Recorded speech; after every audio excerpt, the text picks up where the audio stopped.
Orders are orders became one of the most repeated phrases in the aftermath of World War II, spoken by men whose decisions had ended millions of lives. It sounded simple, almost reasonable, a way to reduce unimaginable violence to something procedural and unavoidable. But this phrase was not born in the ruins of post-war Europe. It was already embedded deep inside the machinery of Nazi Germany long before the first death camps were liberated. From the earliest days of the regime, obedience was elevated above judgment, discipline above conscience. Soldiers, police officers, civil servants, and clerks were taught that moral responsibility ended where authority began. This belief did not merely excuse violence, it enabled it. It allowed ordinary people to participate in extraordinary crimes while convincing themselves they were not truly responsible. Orders are orders was not a defense invented after defeat. It was the operating principle that made mass murder possible, while the regime still believed it would win. Inside Nazi Germany, this logic was reinforced at every level of society. The state presented itself as a rigid hierarchy in which questioning commands was framed as weakness or treason. From military academies to civil service offices, obedience was portrayed as the highest virtue. The legal system was reshaped to support this worldview. Laws were rewritten so that illegal actions became legal once authorized by the state. Violence no longer required secrecy. It required documentation. Orders moved downward through chains of command, fragmenting responsibility at each step. A deportation order did not kill anyone directly. A transport schedule did not pull a trigger. A camp assignment did not operate a gas chamber. Each action appeared isolated, technical, and limited. Yet together they formed a continuous process of destruction, in which no single participant felt fully accountable. The system was designed so that everyone could claim they were only following instructions. This structure transformed killing into routine work. Police battalions received orders to conduct mass shootings in occupied territories. Many of the men involved were not hardened ideologues. They were middle-aged reservists, fathers, and former civilians. They were told the operation was necessary, legal, and sanctioned from above. Some hesitated at first. Most continued. The presence of an order removed the need for personal decision. Refusal was possible but discouraged. Compliance was rewarded with acceptance, promotion, and survival within the group. Over time, repeated obedience dulled moral resistance. Killing became a task, not a choice. The language of orders stripped violence of its human meaning. What makes this fact especially disturbing is how effectively it worked. The Nazi state did not rely solely on fanatics. It relied on structure. It relied on the comfort that obedience provides to those who fear responsibility more than consequences. When men later claimed they had no choice, they were often lying, but not always in the way people assume. The choice existed, but the system was engineered to make disobedience feel abnormal, dangerous, and futile. Orders are orders became a psychological refuge, a way to avoid confronting the reality of one's own actions. This lie survived the collapse of the regime because it offered something valuable. It offered distance from guilt. It allowed perpetrators to describe themselves as tools rather than agents. At war crimes trials, the phrase echoed repeatedly, spoken by men of different ranks and professions. Yet the sheer scale of the crimes exposed the emptiness of the excuse. Orders do not pull triggers. Orders do not load trains. Orders do not starve cities. People do. The first disturbing truth behind this phrase is not that it was used to justify evil, but that it worked so well. It allowed millions of deaths to occur not in defiance of morality, but through its systematic removal. The lie of obedience proved most lethal when it moved from ideology into daily practice across occupied Europe. Once violence was reframed as duty, ordinary institutions became instruments of mass killing without needing constant coercion. Police units enforced deportations, railway officials scheduled transports, local administrators compiled lists. Each task was presented as routine, legal, and necessary. Those involved were rarely asked whether the outcome was moral. only whether it was efficient. The farther responsibility was divided, the easier it became to deny it existed at all. A clerk preparing documents never saw the camps. A train conductor never witnessed the unloading. A guard rarely knew the final destination.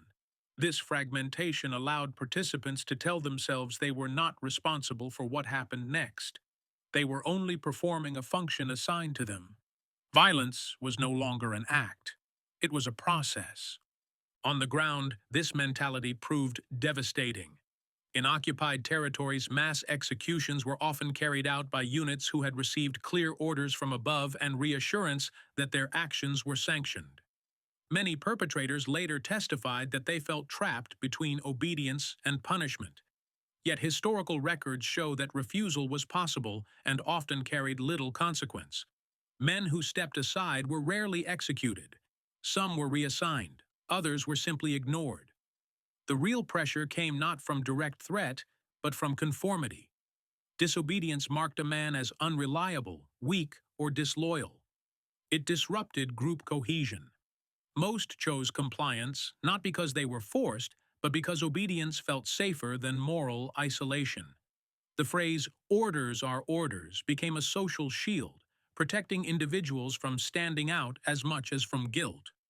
This logic extended deep into the bureaucratic core of the regime. Civil servants drafted regulations that stripped rights from entire populations. Economists calculated how much food could be taken without collapsing supply chains, even when they knew starvation would follow. Engineers designed camps and infrastructure to maximize efficiency. Each decision was framed as technical, neutral, and detached from consequence. Language played a critical role. Deportation replaced removal. Evacuation replaced expulsion. Special treatment replaced killing. These euphemisms allowed participants to perform their duties without confronting reality. The moral weight of actions was dissolved into paperwork. Once something existed as a form, a schedule, or a directive, it felt less like violence and more like administration. The system rewarded this mindset. Promotions followed obedience. Career advancement depended on reliability, not conscience. Those who questioned orders risked stagnation or suspicion. Over time, obedience became a professional requirement. Entire careers were built on the smooth execution of policies that caused mass death.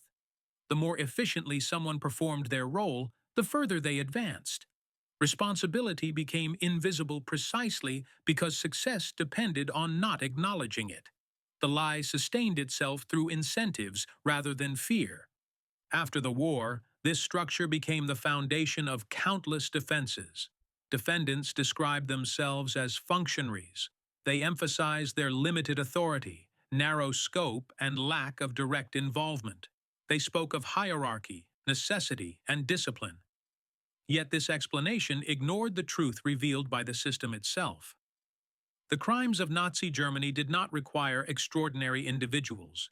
They required ordinary ones who accepted obedience as virtue and responsibility as someone else's burden.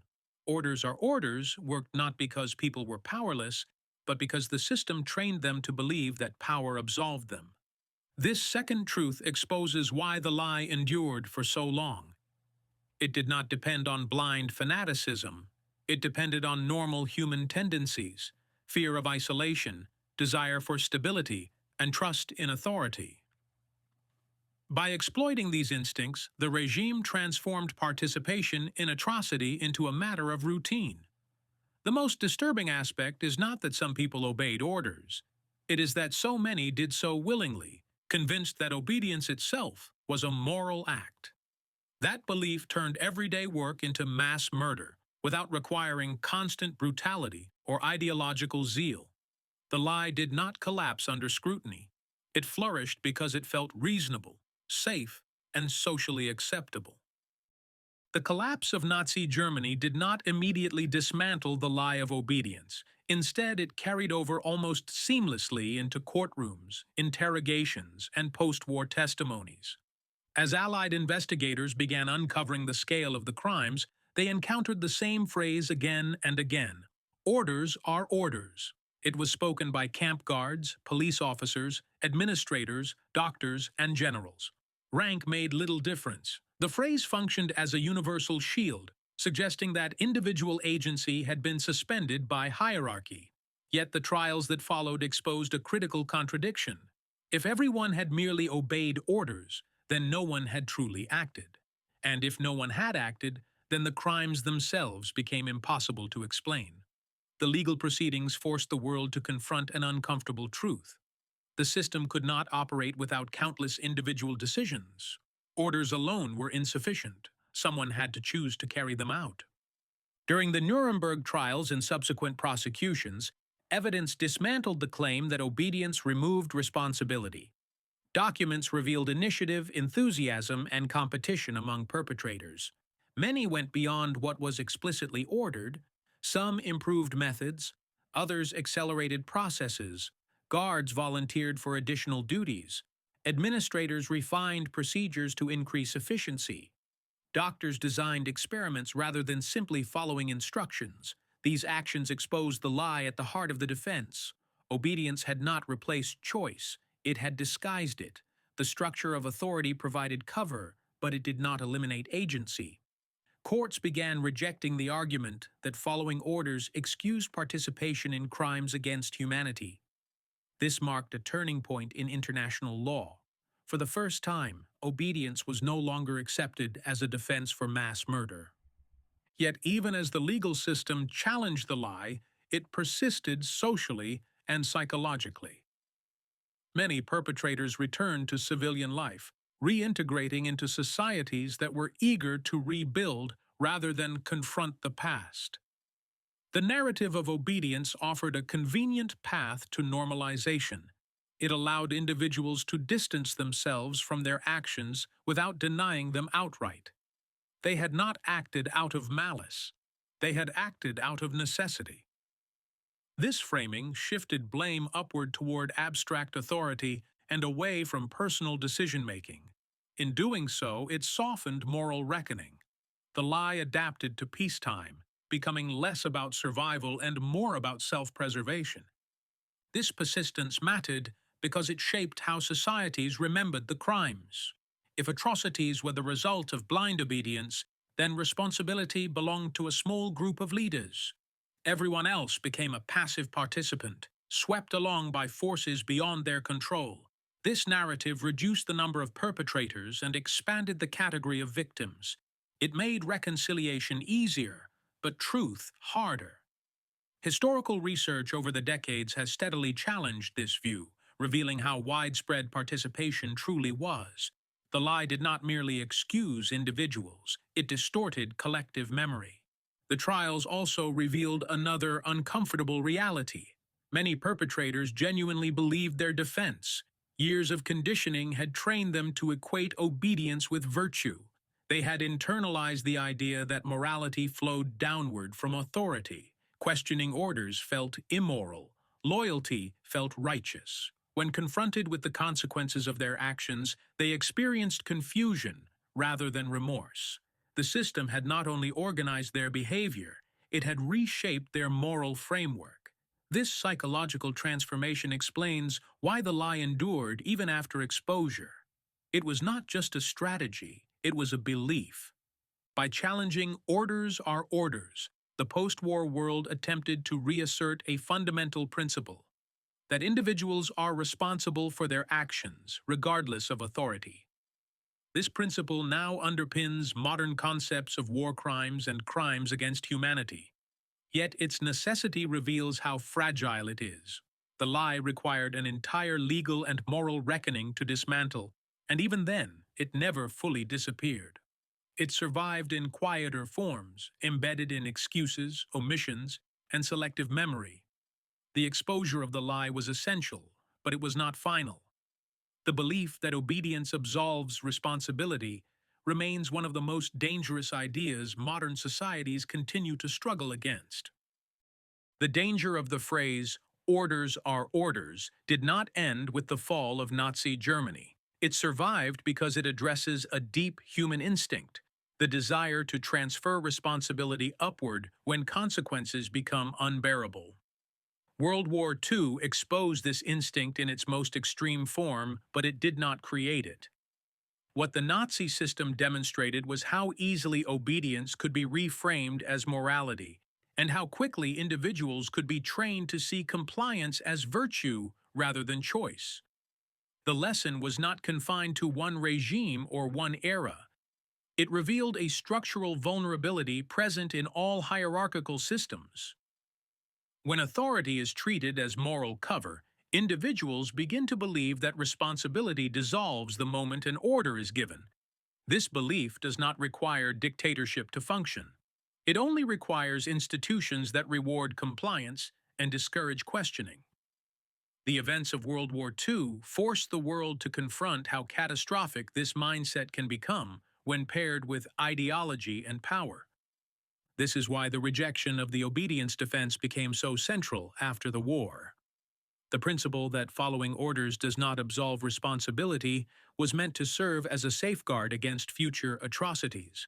Yet history since then has shown how fragile that safeguard remains. The language of necessity, duty, and procedure continues to appear wherever violence is bureaucratized. Decisions are framed as technical. Harm is described as unavoidable. Responsibility is displaced onto systems rather than people. The structure changes. The logic remains. What made orders are orders so lethal during World War II was not its brutality, but its normality. It allowed people to commit extraordinary crimes while feeling ordinary. That same mechanism continues to pose a threat wherever authority is treated as a substitute for conscience. The final and most disturbing truth is that the lie works best on people who do not see themselves as capable of evil. Many perpetrators of World War II crimes did not believe they were cruel or hateful. They believed they were disciplined, loyal, and realistic. They believed that personal judgment was dangerous and that obedience maintained order. This self-image made resistance feel irresponsible rather than moral. It explains why so few refused, even when refusal was possible. The lie transformed moral abdication into professionalism. It rewarded silence and punished doubt. Once internalized, it required no enforcement. People policed themselves. World War II demonstrated that the most destructive systems do not always rely on constant terror. They rely on routine. They rely on people who show up, do their jobs, and avoid asking questions. The phrase, "orders are orders," did not kill millions by itself. People did, but it made killing easier by removing the need to decide. It allowed violence to spread without requiring widespread fanaticism. That is why it remains one of the most dangerous ideas to emerge from the war. Not because it is unique to the past, but because it is endlessly adaptable. The legacy of this lie forces a simple but uncomfortable conclusion. Atrocities are not committed only by monsters. They are committed by individuals who surrender responsibility in exchange for belonging, safety, or career advancement. World War II shattered the illusion that obedience is neutral. It proved that obedience can be lethal when detached from moral judgment.